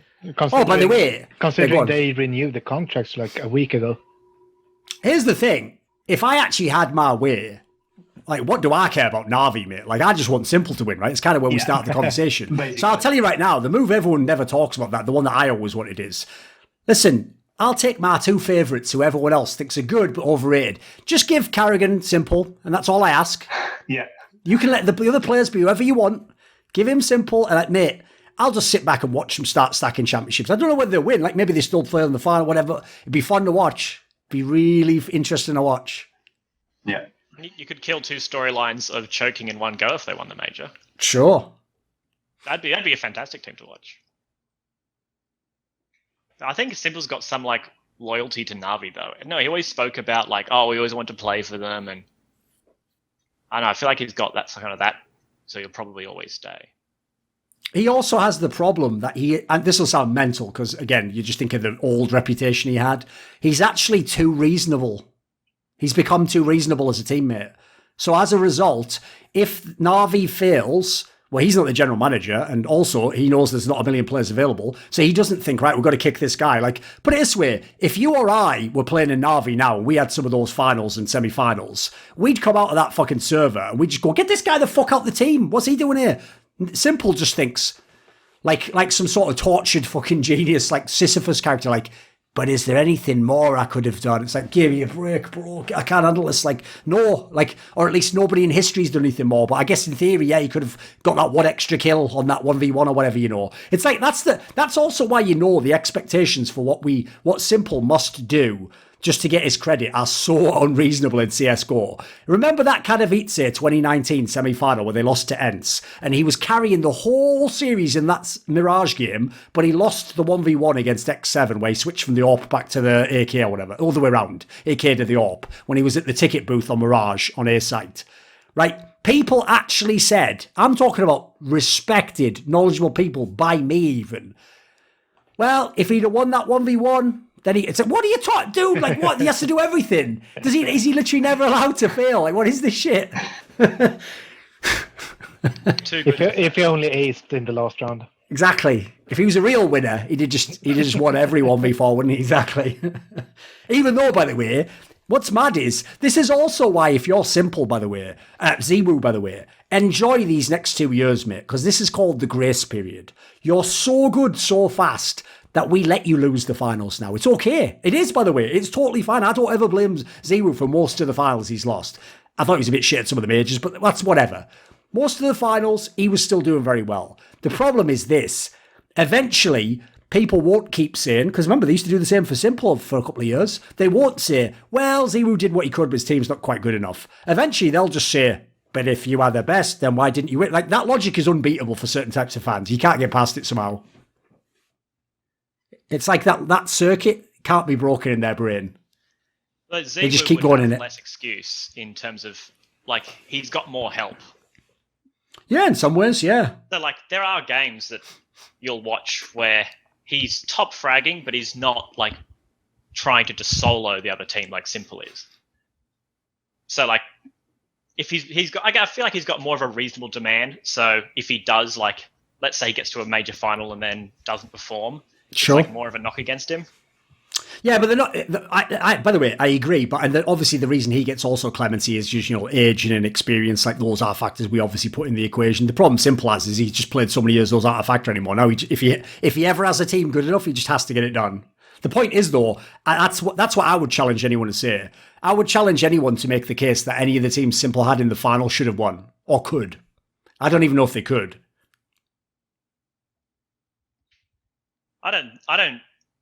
I find it hard to see that Navi team beating Prime Astralis, but Simple could have shown up. Oh no, listen, individually, I agree, played badly. I agree, he choked. It's just that I don't think they would have won anyway, you know. No, I don't think so either. Like, basically, listen, I get you. If this is also why life isn't a movie. Because in the movie, what happens is this.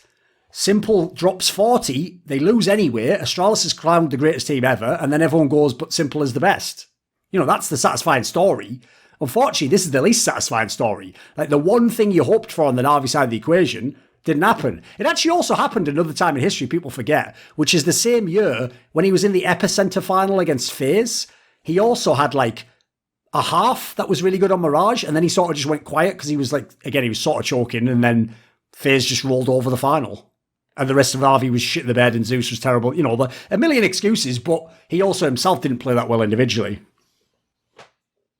That's the lucky thing Device had, though, in his major final underperformance. Yeah, exactly. It's nice to have Kirby just come out of nowhere, isn't it? Like a miracle. He had guys carry him, and it's like that got him over the hump. And then from then on, he was great in finals. Yes, but people doesn't agreed. have that in his favour. Like, oh, I've got the one win, now I can perform. No, you have to get the one win. You have to earn that win. You can't have Kirby win it for you. Here's the thing, even though, maybe this is the best way to phrase it, I actually don't think that, like, confidence is a thing in the way people think.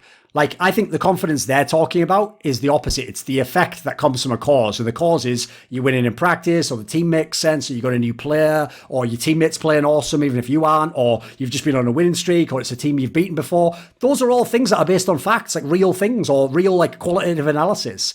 It's not that you just sit there and you go, I'm so confident I'm going to win this game. I think it's the other way around. I think that when you start to choke, eventually your brain notices, fuck, I'm choking, I'm getting really nervous in these scenarios, and thinking about it makes it even worse. It's like the best example for a normal person would be, it's like if you can't sleep and you keep thinking, oh, I can't sleep, oh, am I going to get to sleep tonight? That makes it even worse. You've got half the, it's like your chance to sleep goes in half at that point in time, because now you're in your own head.